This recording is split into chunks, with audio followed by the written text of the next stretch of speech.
ओम शांति। बाबा good morning. आज बाबा के 27 अक्टूबर 2021 के महावाक्य हैं। बाबा ने सार में कहा, मीठे बच्चे, अब सीखने के साथ साथ टीचर बन सिखाना भी है।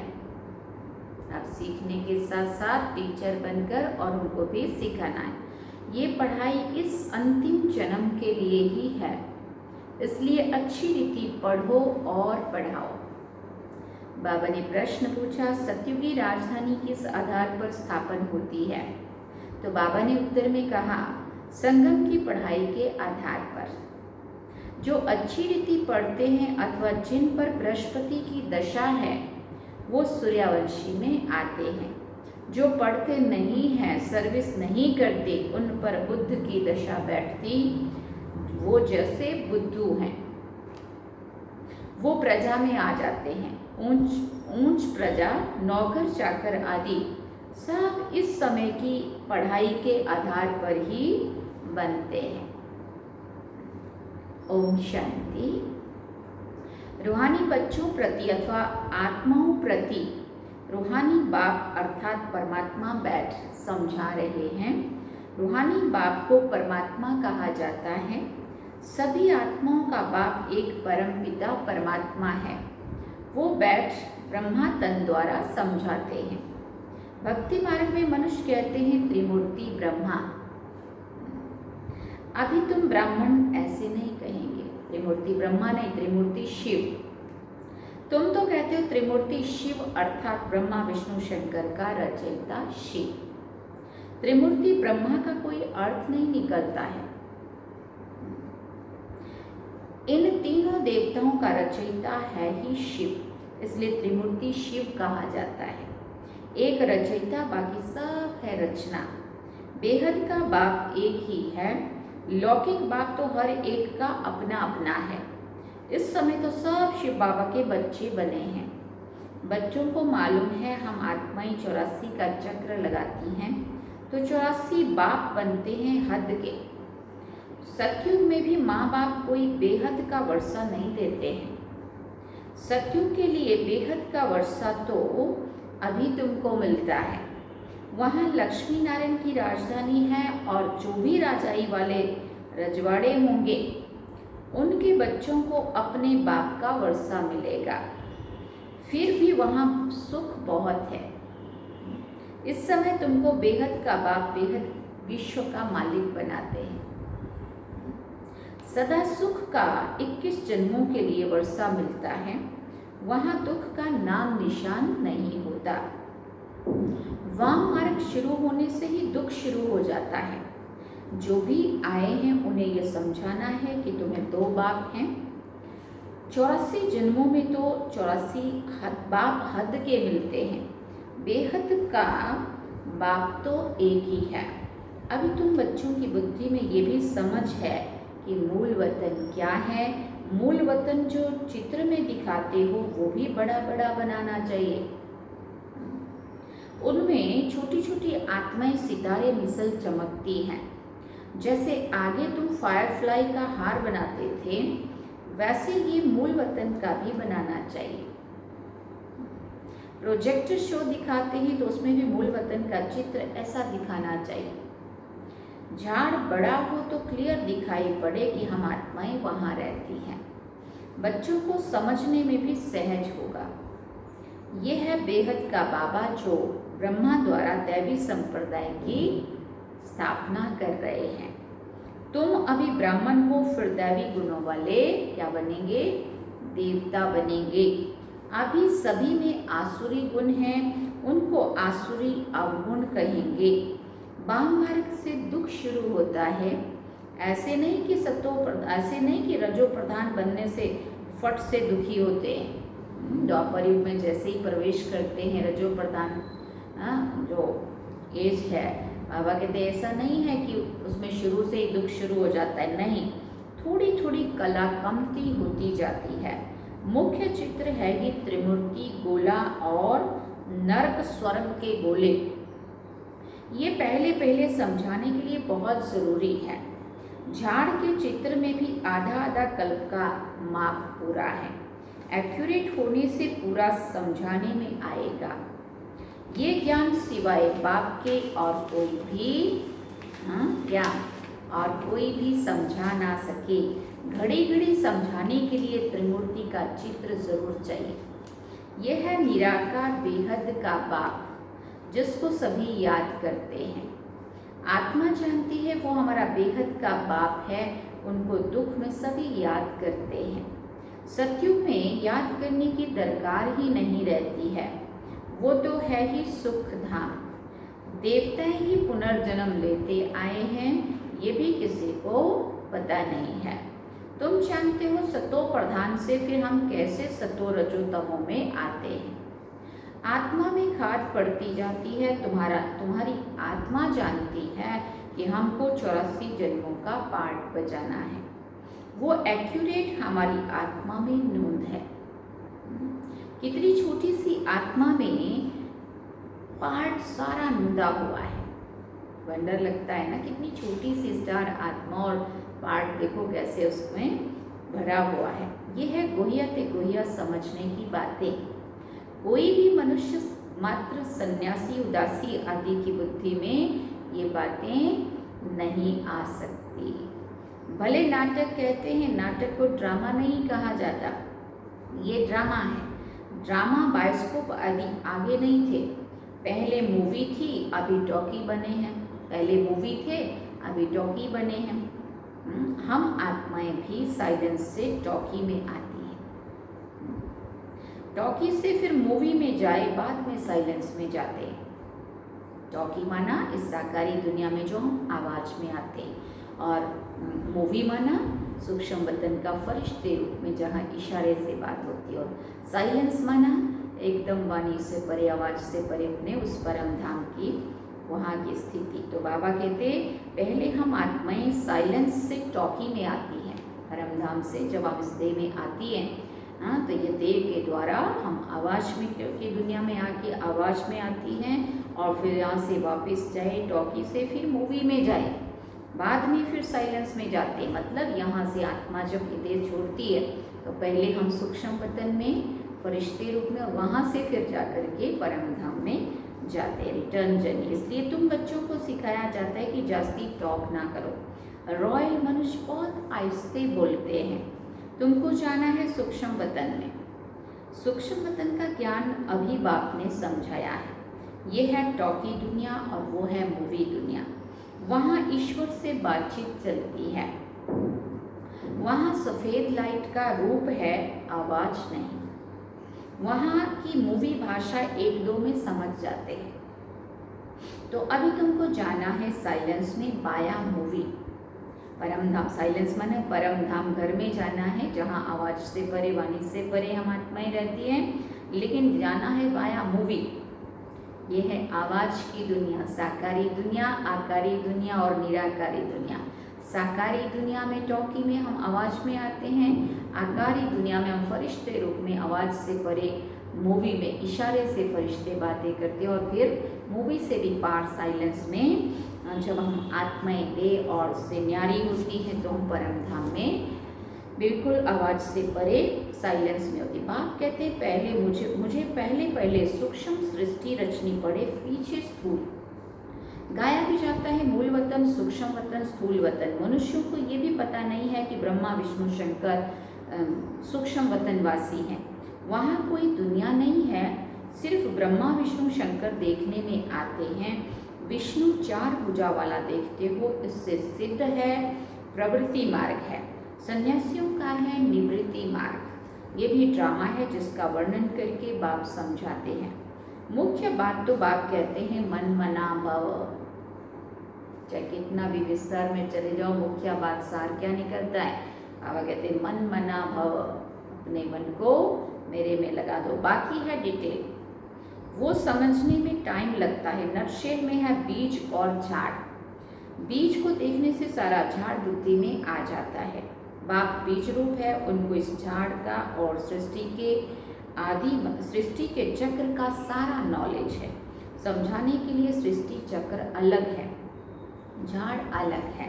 झाड़ में ये सब चित्र दिए हैं, कोई भी धर्म वाले को दिखाया जाए तो वो समझ सकते हैं। हम स्वर्ग में तो नहीं आ सकेंगे, उनको पता चलेगा, क्योंकि झाड़ में वो सब है ही ऊपर डालियों में, अलग शाखाओं में, मूल में, तने में कोई है ही नहीं।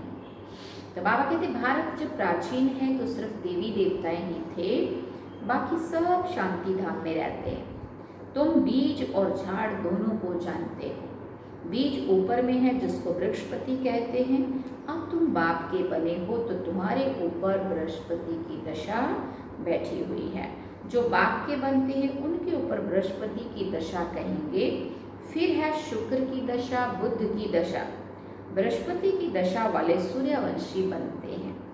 बुध की दशा वाले प्रजा में चले जाते हैं, सर्विस नहीं कर सकते हैं, बाप को याद नहीं कर सकते हैं, तो बुद्धू ठहरे ना। इसमें भी नंबरवार बुद्धू है। फिर बाबा ने कहा कोई ऊंच प्रजा में कोई कम प्रजा, कहाँ साहूकार प्रजा, फिर कहाँ उनके भी आगे नौकर चाकर। सारा पढ़ाई पर मता है। पढ़ाई भी सतोगुनी, रजोगुनी, तमोगुनी होती है। ये राजधानी स्थापन हो रही है। जो होशियार हैं वो बाप की याद में भी रहते हैं। सारा झाड़ बुद्धि में रहता है। पढ़ाई से ही टीचर बैरिस्टर बनते हैं। टीचर फिर दूसरे को भी पढ़ाते हैं। पढ़ते तो सब हैं, एक ही पढ़ाई है। फिर कोई तो पढ़कर ऊंच चढ़ जाते हैं और कोई फिर वहाँ ही टीचर बन जाते हैं। जो सीखे हैं वो पढ़ाते हैं। अभी तुम भी पढ़ते हो। कोई तो पढ़ते पढ़ते टीचर बन जाते हैं। खुद कहते हैं टीचर का काम है आप समान टीचर बनाना। टीचर नहीं बनेंगे तो औरों का कल्याण कैसे करेंगे? औरों को नहीं सिखाएंगे, नहीं पढ़ाएंगे, टीचर टीच नहीं करेंगे, टीचर नहीं बनेंगे तो औरों का कल्याण कैसे करेंगे? टाइम थोड़ा है, जब तक विनाश हो तब तक सीखते रहेंगे, फिर तो सीखना बंद हो जाएगा। देखो बाबा ने 69 से पहले ये मुरली चलाई। जब सब कुछ बाबा दे देगा, सीखना बंद हो जाएगा, फिर बाबा 5000 वर्ष के बाद आकर सिखलाएंगे। ये पढ़ाई कोई सैकड़ों वर्ष नहीं चलने वाली है। देख रहे हो ना, ब्रह्मा बाबा के बाद गुलजार दादी का पार्ट चला, बाप दादा की पदरामणि होती, और वो भी पार्ट साकार वाला पूरा हुआ। अब वो भी अव्यक्त मुरली भी रिवाइज हम सुन रहे, साकार भी रिवाइज, और अब ये रिवीजन हो रहा है। ये पढ़ाई कोई सैकड़ों वर्ष नहीं चलेगी, लेकिन ये पढ़ाई हमने जैसे कहते हैं सारा साल पढ़ा, लेकिन लास्ट में एग्ज़ाम के दिनों के लिए फिर खुद हम तैयारी करते हैं, खुद स्टडी करते हैं। ऐसे ही ये पढ़ाई में भी ब्रह्मा बाबा के द्वारा शिव बाबा ने मुरलियाँ चलाई, वो भी हम अभी रिवाइज कर रहे हैं। ब्रह्मा बाबा शिव बाबा दोनों ने गुलजार दादी के द्वारा मुरलियाँ चलाई, वो भी अभी हम रिवाइज कर रहे हैं। तो अभी सिर्फ रिवाइज हो रहा है ये कोर्स, बाकी कोर्स पूरा हो चुका है। तो बाबा कहते ये पढ़ाई कोई सैकड़ों वर्ष चलने वाली नहीं है। बाबा ने जो कहना था, जो समझाना था, समझा दिया। अब हमें उसको प्रैक्टिकल करने में कितना टाइम चाहिए या कितना टाइम हम लगा रहे, और एक का अपना अपना पुरुषार्थ है। तो बाबा कहते ये तो है ही इस अंतिम जन्म के लिए पढ़ाई। पढ़ना और पढ़ाना है, सभी तो टीचर नहीं बन सकते हैं। अगर सब टीचर बन जाएं फिर तो बहुत ऊंच पद पालें। नंबरवार तो होते ही है ना। पहले कोई को भी दो बात का परिचय दो। चित्र होने से अच्छा समझेंगे। त्रिमूर्ति का चित्र तो जरूर साथ होना चाहिए। ये शिव बाबा और ये प्रजापिता ब्रह्मा, सभी का ग्रेट ग्रेट ग्रैंडफादर तो जरूर पहले आया होगा ना। सबसे आगे है ब्रह्मा, अभी रचना रच रहे हैं। अभी तुम ब्राह्मण बने हो, फिर ब्राह्मण ही देवता बनेंगे। ब्राह्मणों का झाड़ छोटा है, देवताएं थोड़े होते हैं, फिर बाद में वृद्धि को पाते जाते हैं। ये तुम्हारा नया झाड़ स्थापन हो रहा है। वो और धर्म वाली आत्माएं ऊपर से आती हैं। ये पार्ट बजाने गिरने की बात नहीं है। यहाँ तो तुम्हारा नया झाड़ स्थापन होता है। माया भी सामने है, तुमको तमो प्रधान से सतो प्रधान बनना ही है। ट्रांसफ़र होना है, क्योंकि दुनिया बदल रही है, इसलिए मेहनत होती है। देवी देवता धर्म की यहाँ संगम युग पर स्थापना होती है। तुम भी ये बतलाते हो कि सतयुग कितने वर्ष का है। सतयुग से फिर कलयुग कैसे बनता है। कलयुग में तमो प्रधान तो होना ही है। तमो प्रधान हो तभी तो फिर सतो प्रधान बने ना। कल एकदम नीचे उतरते उतरते यहाँ तक पहुँचते हैं, फिर बाबा आता है, फिर से हमें सतो प्रधान बनाता है। तुम सतो प्रधान थे, फिर खाद पड़ती गई है। अभी भले कोई नई आत्मा 2-3 जन्म ले तो भी झट खाद पड़ जाती है। उनमें ही सुख उनमें ही दुख भोगती है। कोई का एक जन्म भी होता है, जब आना बंद हो जाएगा तब विनाश होगा। फिर सभी आत्माओं को वापस जाना होगा। पाप आत्माएं और पुण्य आत्माएं इकट्ठी जाती हैं, फिर पुण्य आत्माएं नीचे उतरती हैं। संगम पर सारी बदली होती है, तो बच्चों को सारा ड्रामा बुद्धि में रखना चाहिए।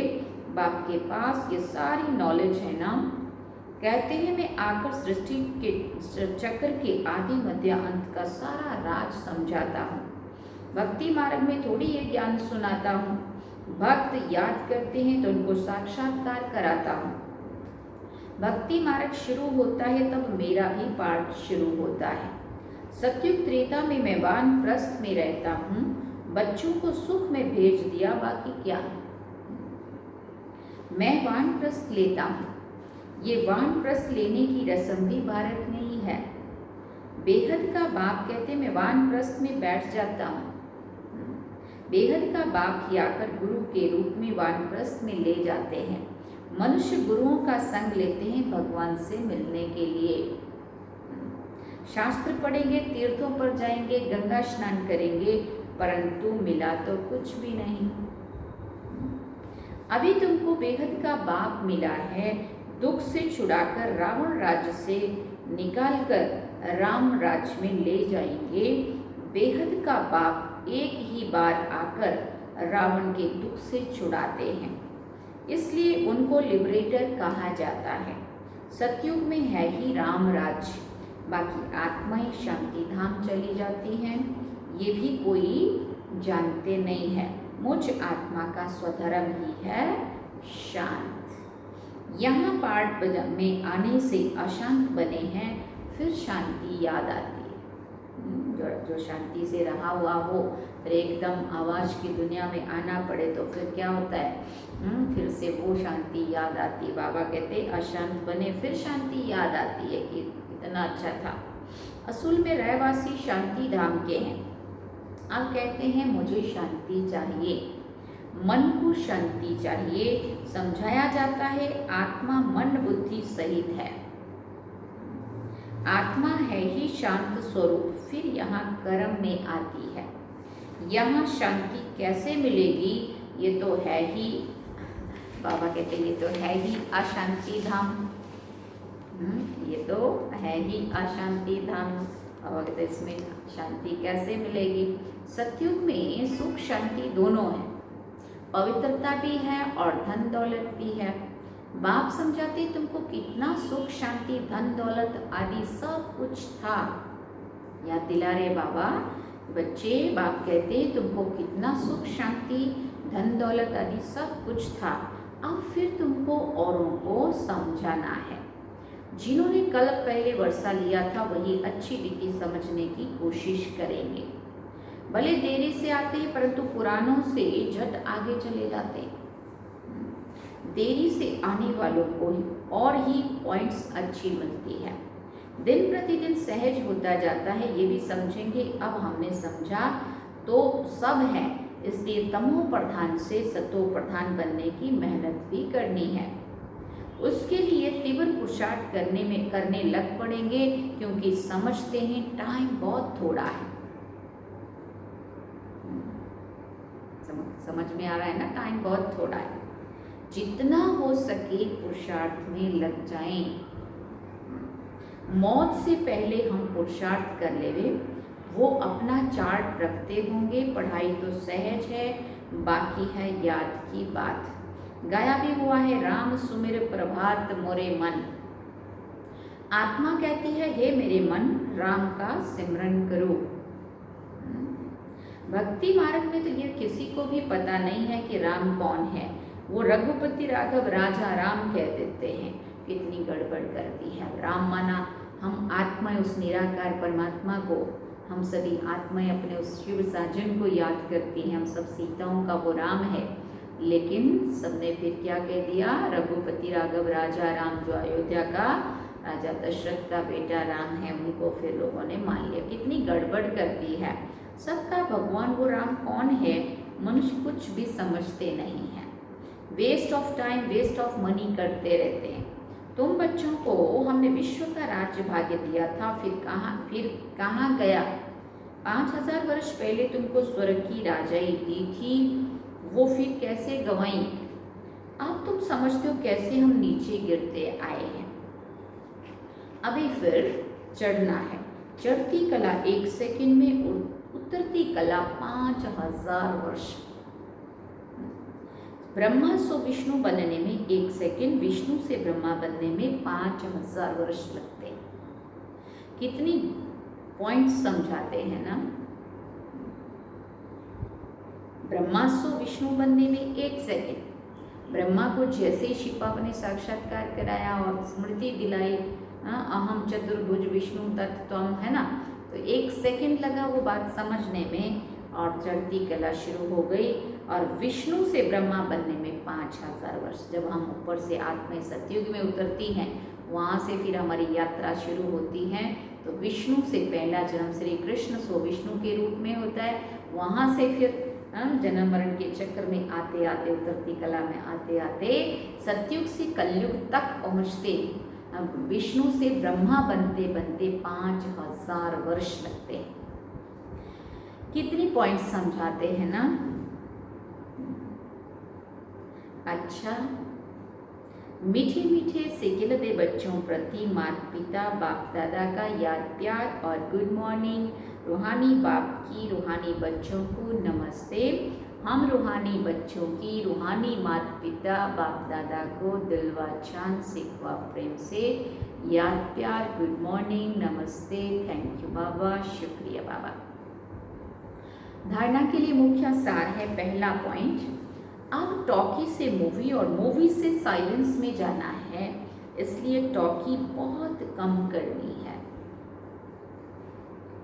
क्योंकि टॉकी से मूवी में जाना है, मूवी से साइलेंस में जाना है, इसलिए बाबा कहते इस चीज़ का अभ्यास चाहिए।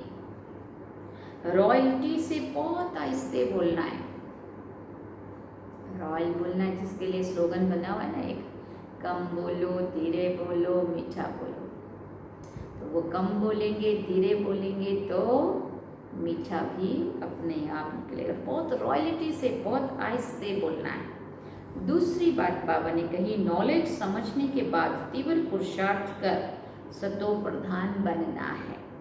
याद का चार्ट रखना है। वरदान में बाबा ने कहा, शक्तियों को करामात की बजाय कर्तव्य समझकर प्रयोग करने वाले पूजन व गायन योग्य भव। शक्तियों को करामत की बजाय कर्तव्य समझकर प्रयोग करने वाले पूजन व गायन योग्य भव। याद द्वारा जो शक्तियों की प्राप्ति होती है, उन्हें करामत समझकर प्रयोग नहीं करना, लेकिन कर्तव्य समझकर कार्य में लगाना। उन मनुष्यों के पास रिद्धि सिद्धि की करामत होती है, लेकिन आपके पास है श्रीमत। श्रीमत से शक्तियां जरूर आती है, इसलिए संकल्प से कर्तव्य सिद्ध होते हैं। संकल्प से किसी को कार्य की प्रेरणा दे सकते हो, ये भी शक्ति है। लेकिन श्रीमत में जब अपनी मनमत मिक्स ना हो, तब गायन और पूजन योग्य बनेंगे। संकल्प से किसी को कार्य की प्रेरणा दे सकते हो, ये भी शक्ति है। लेकिन श्रीमत में जब अपनी मनमत मिक्स ना हो, तब गायन और पूजन योग्य बनेंगे। स्लोगन में बाबा ने कहा, किसी भी प्रकार की हलचल में दिल शिकस्त होने की बजाय बड़ी दिल वाले बनो। किसी भी प्रकार की हलचल में दिल शिकस्त होने की बजाय बड़े दिल वाले बनो। ओम शांति। अच्छा, ये थे आज के बाबा के महावाक्य जो हम सब ने सुने। बाबा ने सार में कहा, मीठे बच्चे अब सीखने के साथ साथ टीचर बन सिखाना भी है। ये पढ़ाई इस अंतिम जन्म के लिए ही है, इसलिए अच्छी रीति पढ़ो और पढ़ाओ। ओम शांति। तो ये हमने बाबा के महावाक्य सुने और आज हम बाबा को याद करेंगे। अब हमारी यात्रा आगे की रिटर्न जर्नी शुरू हो गई है। हम जल्दी ही उदयपुर पहुंचेंगे। ओम शांति।